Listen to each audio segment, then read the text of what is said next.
सरला जी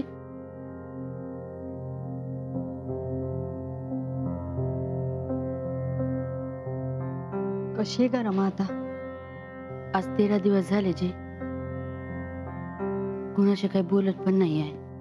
नुसती एका बाजूला पडून असते. हॉस्पिटलमधल्या डॉक्टर नर्सेसला विचारतो आम्ही तब्येत कशी आहे तिची. कुणाला भेटायला पण नाहीच म्हणते. खरंच काही कळत नाही काय होणार आहे म्हणून. तिला काय वाटत असेल याची कल्पना सुद्धा करता येत नाही ग. सरला मावशी, हॉस्पिटलला चाललात का? जी. बरं चला, मी सोडतो तुम्हाला. रमा जेव्हापासून हॉस्पिटलमध्ये आहे तुम्हीच न्यायला नानाला येतायची. आणि रमाने सांगितलं ना तिथनं पुढे तिला भेटायचं नाही म्हणून, तरी येतायचे तुम्ही. ठीक आहे, त्यांनी सांगितलं असेल, पण म्हणून मी घरी थांबू? हा काही चर्चेचा विषय नाही. बरं, तुम्ही म्हणाला होतात की आज रमायांना डिस्चार्ज मिळणार आहे म्हणून. आता ते तिथं गेल्यानंतरच कळलं आपल्याला. ते पण तिकडे हॉस्पिटलातच गेले. तसं झालं तर बरंच होईल का सरला. लवकर घरी घेऊन या तिला. तिला कधी एकदा डिस्चार्ज मिळतोय ना ह्याचीच वाट बघतोय का आम्ही. येऊ जी.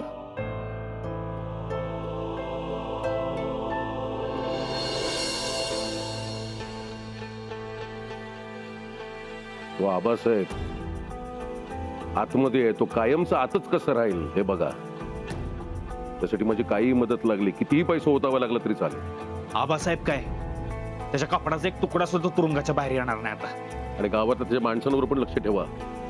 उगाच आपल्या विरुद्ध काही. रावसाहेब, आता त्या आबासाहेबांच्या माणसांनी डोळे वर करून जरी आपल्याकडे बघितलं ना तर डोळे काढून हातात देईन त्यांच्या, आणि डोळ्याच्या जागी दगडी गोठे बसवी.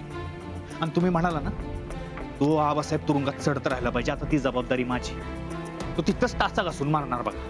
नाहीतरी अशा माणसांची लायकीच नाहीये बाहेर येऊन जगायची. बरं, आपण त्यांच्या विरोधात पोलिसात तक्रार केली होती, त्याचं काय आलं?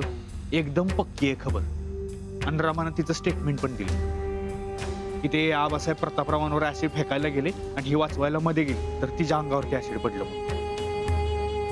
नशिबानं रामाचा जीव वाचलाय. पण रावसाहेब, आता त्या आबासाहेबाची अशी फिल्डिंग लावतो ना बघाच तुम्ही. जर चुकून माकून जरी तो बाहेर आला ना तर त्याच्या डोक्यात पहिला दगड मी घाली, नाहीतर कुठतरी असं जिवंत नेऊन जाळी ना बघाच तुम्ही.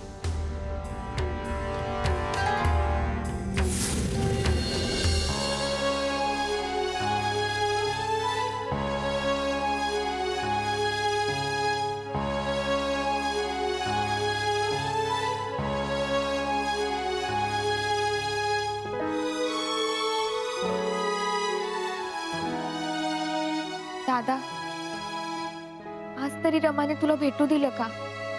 तू परत सरला मावशीला हॉस्पिटलच्या रूमच्या दारापाशीच सोडून आलास. दादा, अरे सांग ना काय झालंय. तेजू, ज्या प्रश्नांची उत्तर तुला माहिती आहेत ते प्रश्न तुम्हाला का विचारतेस? रमायांनी नाही भेटू दिलं मला. त्यांना कोणीच भेटू नये असं वाटतंय त्यांना. अरे पण ती एकटी राहिली तर नको ते विचार तिच्या डोक्यात येते. ती अजून डिस्टर्ब होईल, तिलाच अजून त्रास होईल. तेजू, मी त्यांना जरी भेटलो नसलो तरी त्यांच्यावर काय ट्रीटमेंट चालू आहे मला माहिती आहे. मी त्याचा फॉलोअप घेतो. सगळे विशेष लक्ष देतात त्यांच्याकडे. आपण त्यांना भेटूच शकतो, पण सध्या त्यांच्याच कलेने घ्यायला हवं. मी समजू शकतो रमायांच्या मनात काय सुरू असेल. किती सुंदर चेहरा होता आणि हे असं अचानक त्यांनाही स्वीकारायला खूप अवघड जात असेल. कालपर्यंत चेहऱ्यावरची पट्टी सुद्धा काढली नव्हती, पण त्यांना मनातून काय वेदना होत असतील ते मला माहिती आहे. दादा, पण खरं सांगू का, रमाला कधी भेटते असं झालंय रे मला. आज डिस्चार्ज मिळणार आहे त्यांना. काय? खरंच? ग्रेट. हो, मामा बोलले आज डॉक्टरांशी. रमा आज घरी येतील. त्या घरी आल्या की आपण सगळेच जण त्यांना भेटू.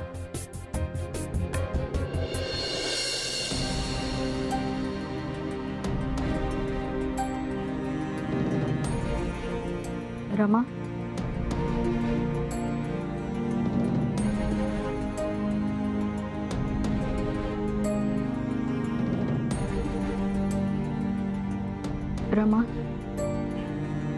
कशी आहेस? बरी आहेस का? आम्ही हॉस्पिटलमध्ये तुला भेटायला आलो होतो, पण तू कोणालाच भेटू दिलं नाहीस. मला तुझ्या मनाची अवस्था समजतेय ग, पण तू आता घरी आली आहेस.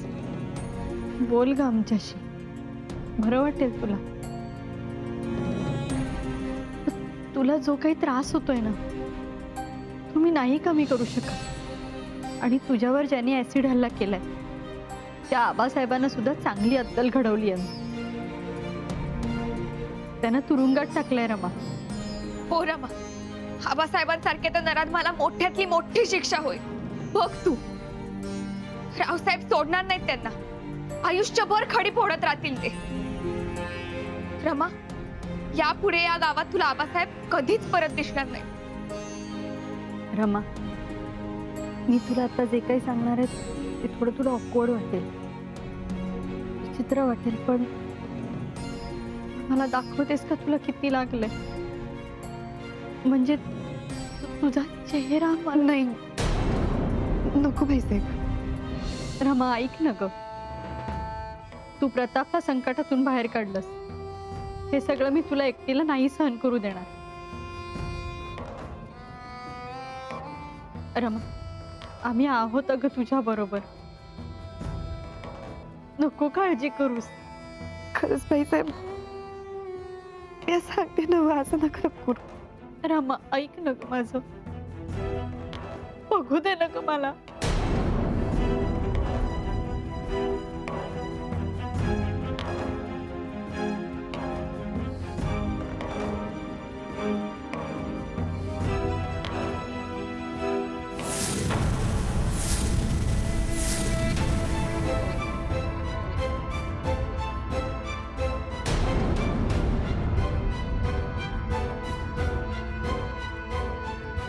भाईसाहेब, तुम्हाला म्हणलं होतं ना मी,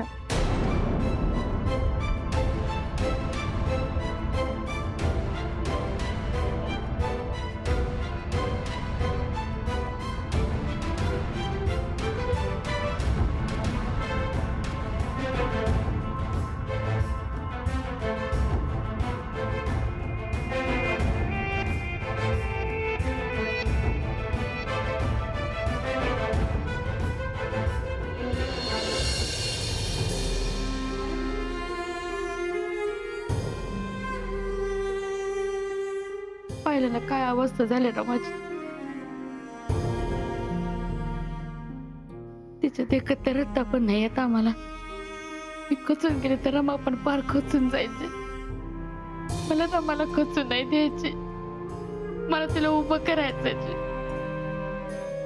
चला नको रडूस, आपण सगळे मिळून तिला उभं करू ग.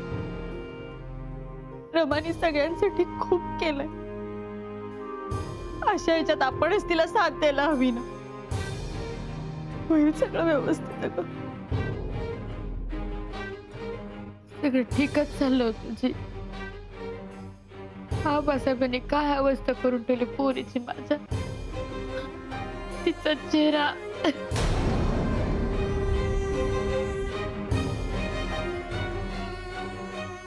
त्या पोरीला तर रडता पण येत नाही. रडल्यानंतर ते खारं पाणी जखमेवर किती त्रास होतो सरजी तिला. सरला ग डॉक्टर म्हणाले प्लास्टिक सर्जरी करू आपण, पण रमाचा पहिला चेहरा नाही ना चिपळणार तिला.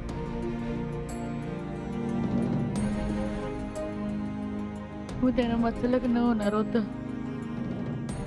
काय होऊन बसलं हे सगळं. पोरगी पार खचून गेली जी. मला खूप चिंता वाटते जी रमाची. सरला ग कोरडूस. हे बघ, आम्ही आहोत ना. हं? आपण सगळे मिळून रमाला यातनं बाहेर काढू अगं. तिच्या जखमा भरू दे, ती मनाने खंबीर होऊ दे. आणि ती मनाने खंबीर होण्यासाठी तू मनाने खंबीरपणे उभं राहणं खूप महत्वाचं आहे ग. नको काळजी करूस. तिला यातनं बाहेर काढण्यासाठी जे जे करावं लागेल ना ते आपण करू, पण हिंमत नाही हरायची.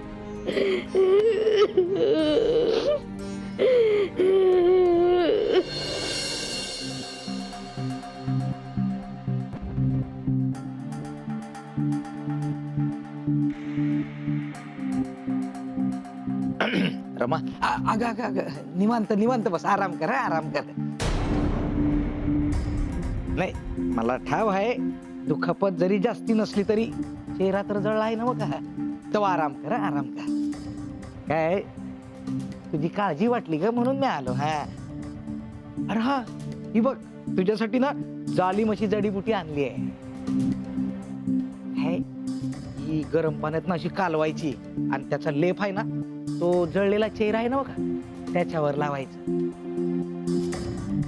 नाही थोडी आगाग होईल ग, पर लवकर बरा होईल तुझा चेहरा. आणि चेहरा बरा होईल म्हणजे जे जळलंय ना ते तसंच राहील, फक्त वेदना कमी होतील तुला.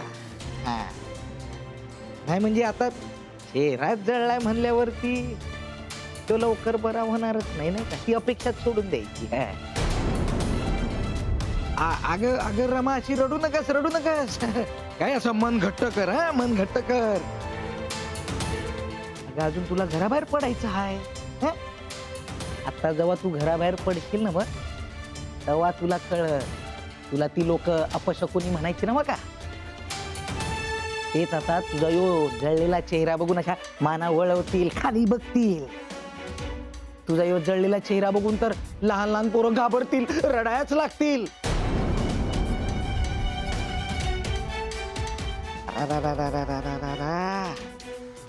तुला तर आता कंच्यात सार्वजनिक कार्यक्रमाला बोलविणार नाहीत.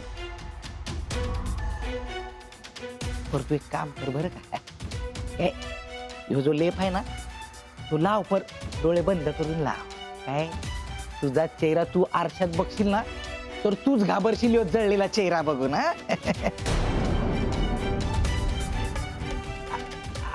अगं अशी रडू नकस रडू नकस. अगं तुझ्या डोळ्यातलं एक खारट पाणी चेहऱ्यावर उतरलं ना तर तुला आणखीन आगाग होईल. तुझ्यासारख्या नालायक माणसाची इथे यायची हिंमत कशी झाली? अहो प्रतापराव ते रमाची काळजी आहे मला म्हणून तर मी आलो होतो इकडं, तिचा हितचिंतक म्हणून. अहो तिच्यासाठी बघा ही जालिम जडीबुटी ती आणली आहे, जळल्यावरती लावते. तुलाच ठेव, तुलाच गरज लागेल. परत जर इथे आलास ना तर एक हात तोडून दुसऱ्या हातात देईन.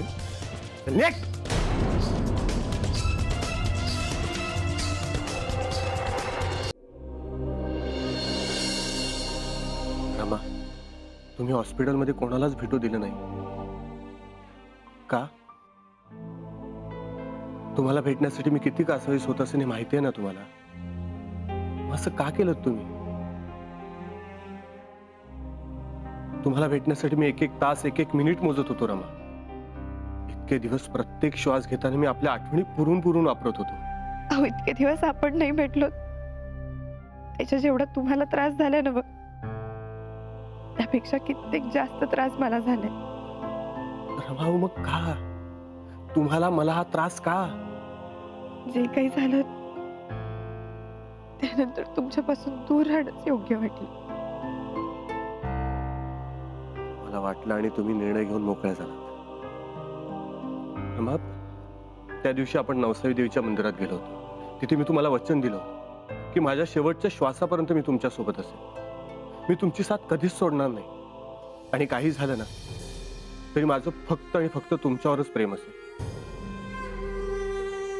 आठवतंय ना तुम्हाला? आठवते ना. मग तरी तुम्हाला वाटलं की मी तुम्हाला सोडून जाईन. अहो मला वाचवण्यासाठी तुम्ही तुमचा जीव धोक्यात घातला होता.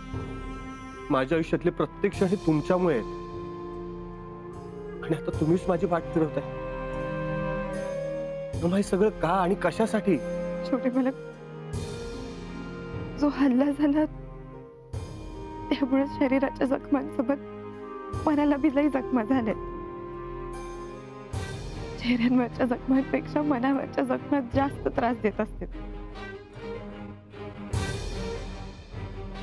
किती मोठा हल्ला झाला, जखम्या झाल्या, आघात झाला, तरी जर आपण सोबत असलो ना तर आपल्याला यातून बाहेर पडणं सोपं जाईल. तुम्ही अजिबात काळजी करू नका. मी तुमच्यासोबत होतो, आहे आणि शेवटपर्यंत असेल. आपलं उद्या लग्न होणार होतं आणि ते ठरल्याप्रमाणेच होईल. मी फक्त तुम्हाला हे विचारायला आलं की तुम्ही तिथे येऊन पूजा आणि विधी करू शकाल ना? अहो, पण छोटे मला मी तुमचं काही ऐकणार नाहीये ना. मला तुम्हाला माझ्या मनातल्या भावना सांगायच्या. कदाचित तुम्हाला माझं म्हणणं पटेल.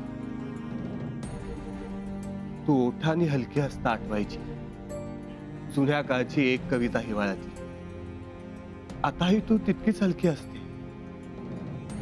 पण मग का आठवते गझल ओलसर पावसातली? तुझ्या चालण्यातून जराशा वाटा, हिरव्या थोड्या कच्च्या आणि रेशमी होत जायच्या. आताही तू चालत जाते, पण मग वाटा का होत आहेत मखमल आणि धुक्या धुक्याच्या? नाही छोटे मला, तुम्हाला हवी असलेली रमा तुमच्यापासूनच काय आतापासून मी लई दूर गेली.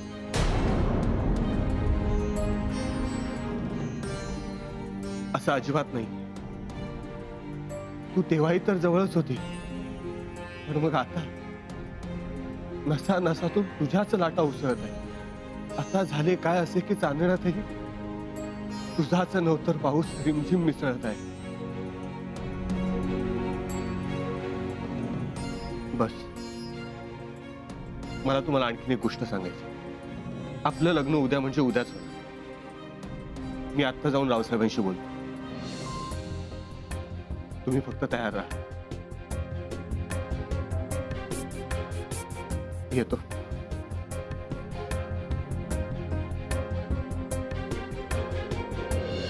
रमाला जास्तीत जास्त चांगले उपचार मिळतील असं बघायला पाहिजे. त्यासाठी कितीही पैसा उतावा लागला ना तरी चालेल, आपण ते करू. मी बोलते डॉक्टरांशी, मग ते बोलतील तसं ठरवूया आपण.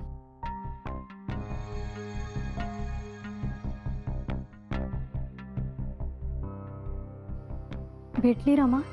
हो. बोलली का रे तुझ्याशी? हो, बोलल्या. रावसाहेब, मी ठरवलंय, माझं आणि रमाचं लग्न ज्या दिवशी ज्या मुहूर्तावर होणार होतं, म्हणजे उद्या, ते त्याच दिवशी होणार.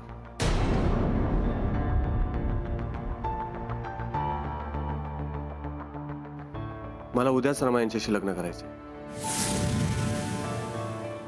मला वाटतं आपण तयारीला लागावं. प्रतापराव, तुमच्या भावना मी समजू शकतो. वसुंधराने मला सांगितलं रमाच्या चेहऱ्याची काय अवस्था झाली ती. फार वाईट झालं. रमाने जे धैर्य दाखवलं त्याला तोड नाही. तिने स्वतःच्या प्राणाची बाजी लावून तुम्हाला वाचवलं. त्यासाठी माझ्या कातड्याचे जोडे करून जर तिच्या पायात घातले तरी ते कमीच पडतील.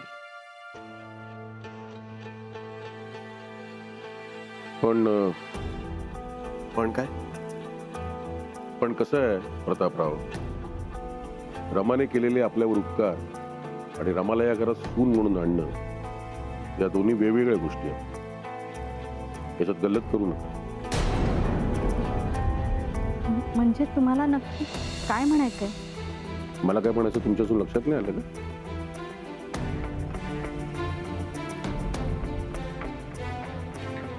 नसेल कळलं तर स्पष्टच सांगतो प्रतापराव.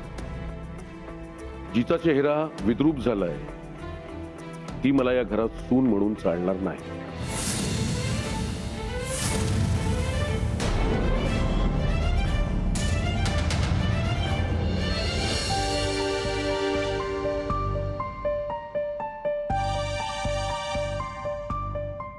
काय झालं प्रतापराव? एवढ्या रात्री असं तातडीने बोलवून घेतलं? राजकुमार, जे झालं ते आता खूप झालं.